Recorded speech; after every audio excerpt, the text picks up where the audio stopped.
What's up everyone? For today's movie, I will tell you a story of the most awaited film of the century. Avatar, The Way of Water.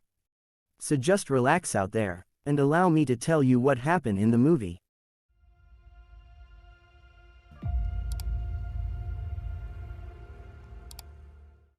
The film starts at Pandora, with Jake recapping his life since joining the Na'vi, as chief of the Omaticaya clan. Where him and Neytiri have become parents to Neteyam, Loic, and Tuk, along with another adopted daughter, Kiri, who is the biological daughter of Grace Na'vi Avatar.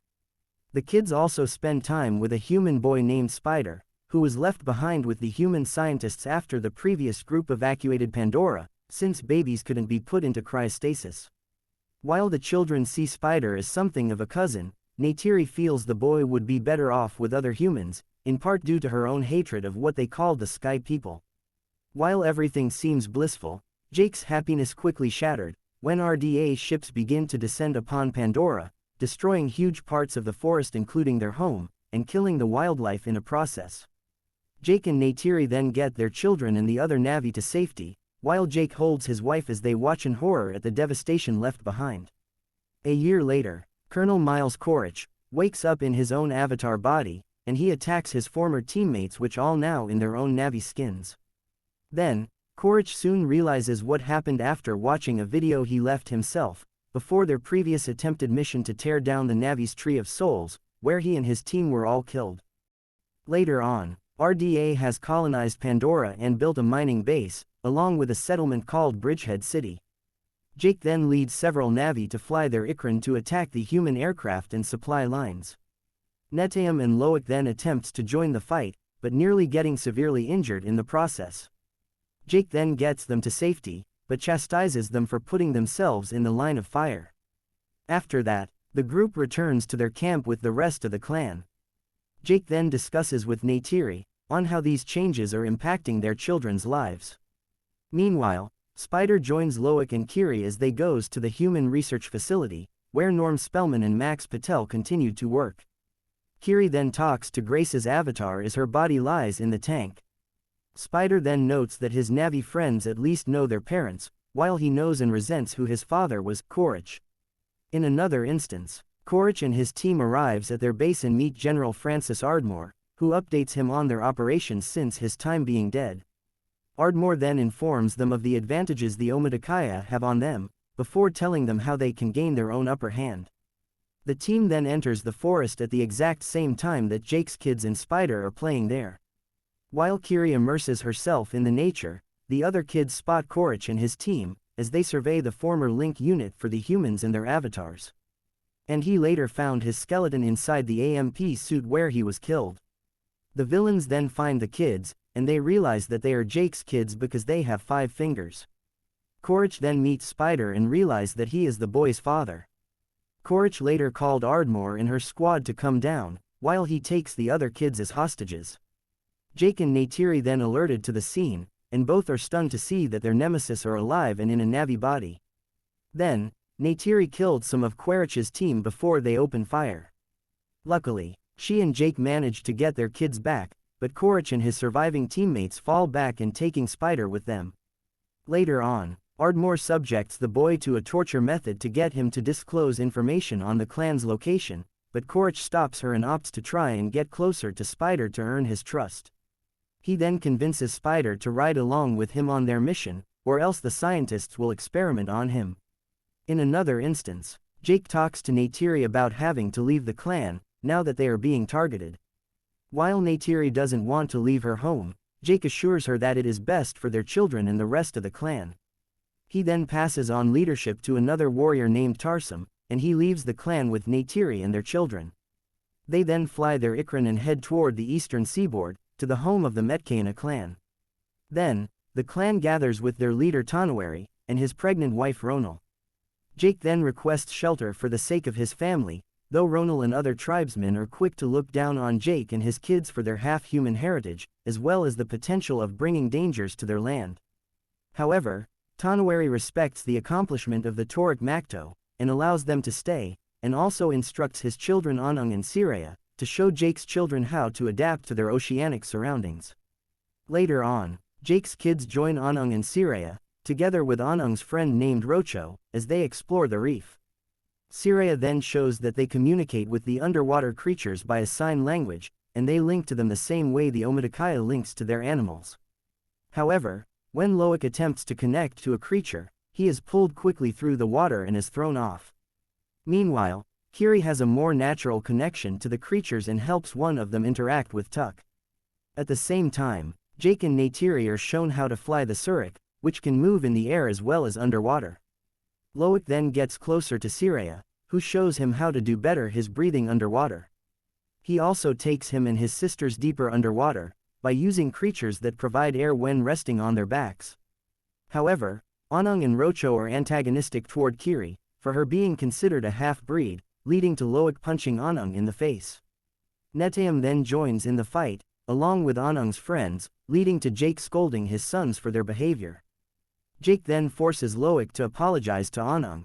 Then, Anung invites Loic to hunt with him and his friends, and they go far enough until they trick Loic into going after a creature, just before he and his creature are attacked by an akula, that kills Loic's mount before chasing after him.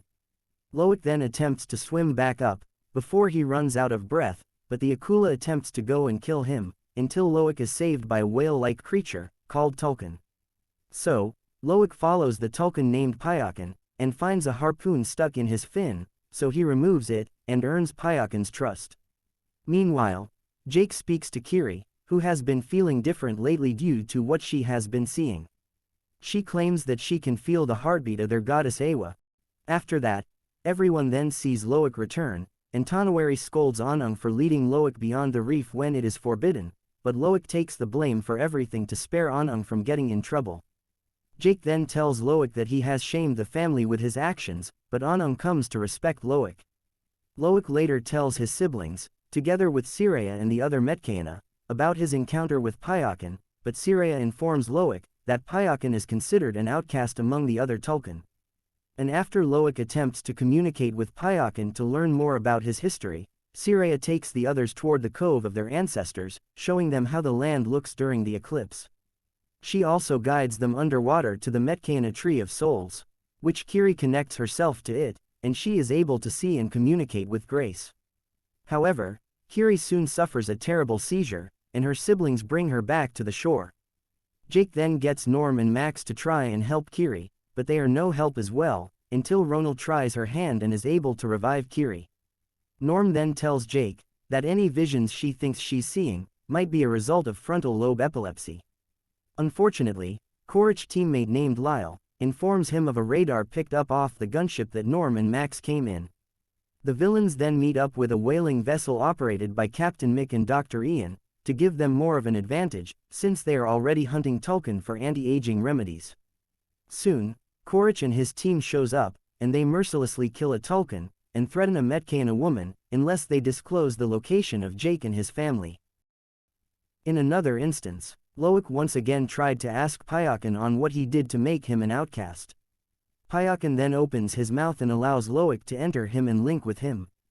Loic then saw Pyakin's memories, and sees that he attacked the whalers because they killed his mother and family. So, Loic attempts to relay this new information to the Metkayana, but Jake tries to shut him up so that they do not risk further alienating the Metkayana.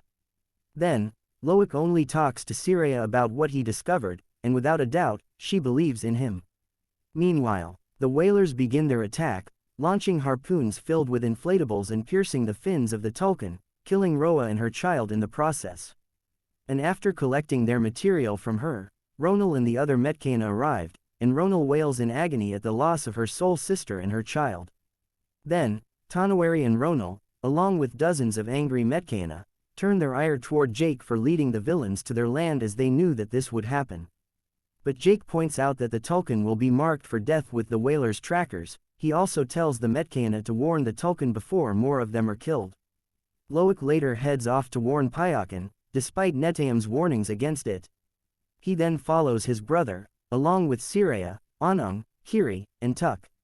Then, they found Pyakin, but he already hid with a tracker. Neteyam then contacted Jake to alert him. So, he and Neytiri, together with the Metkayana, heads off to rescue their kids. The whalers then initiate their attack, going after the kids in Tulkan. Unfortunately, the kids are captured in the struggle and are held prisoner on the vessel. When Jake and company arrive, Quaritch orders him to stand down, holding Loic at gunpoint to show he's serious. Without a choice, Jake then prepares to surrender himself, until Pyakin sees his soul brother in danger, so he leaps out of the water and slams down onto the vessel, taking some whalers down in the process. They then use this moment to charge into battle. With the help from Pyakin and the Metkayana, they are able to kill most of the whalers. Scoresby then attempts to harpoon Pyakin, but he manages to wrap the wire around their boat, killing the men and severing Scoresby's arm. The kids then escape, and Kiri uses her powers to manipulate the ocean environment to kill some whalers. Spider also turns on the other humans and rejoins his Na'vi family. In the midst of the battle, Neteyam rescues his siblings and their friends, but unfortunately, the enemy shot him. The family gets to a rock where they attempt to help Neteyam, but he succumbs to his wounds. Because of that, Neytiri wails in despair at the loss of her son, and the rest of the family is devastated. After that, Quaritch contacted Jake, revealing he has Kiri and Tuck as his hostages. Jake then heads into the sinking vessel for the final showdown, accompanied by Neytiri, Spider, and Loic. Neytiri then ruthlessly slaughters Quaritch's team in retribution for Neteyam, just as Jake goes to face his nemesis. After Jake frees Tuck, Quaritch emerges with Kiri and a knife to her throat. But Neytiri grabs Spider and threatens his life in return. Although Quaritch tries to deny his care and relationship with the boy, he relents and lets Kiri go, after Neytiri cuts Spider across his chest. And Jake decided to end it, with Quaritch and him fighting to death. While they are fighting, the vessel started to come down completely, trapping the family underwater. Jake then continued to fight Quaritch with all his got, until he manages to get them in a chokehold and let them sink underwater. Loic then finds his father, who tells him to go without him, since Jake doesn't think he will make it, but Loic helps him breathe the way Siraya showed him, and they escape with Pyakin. Meanwhile, Kiri summons the underwater creatures to help her get Neytiri and Tuck out of there.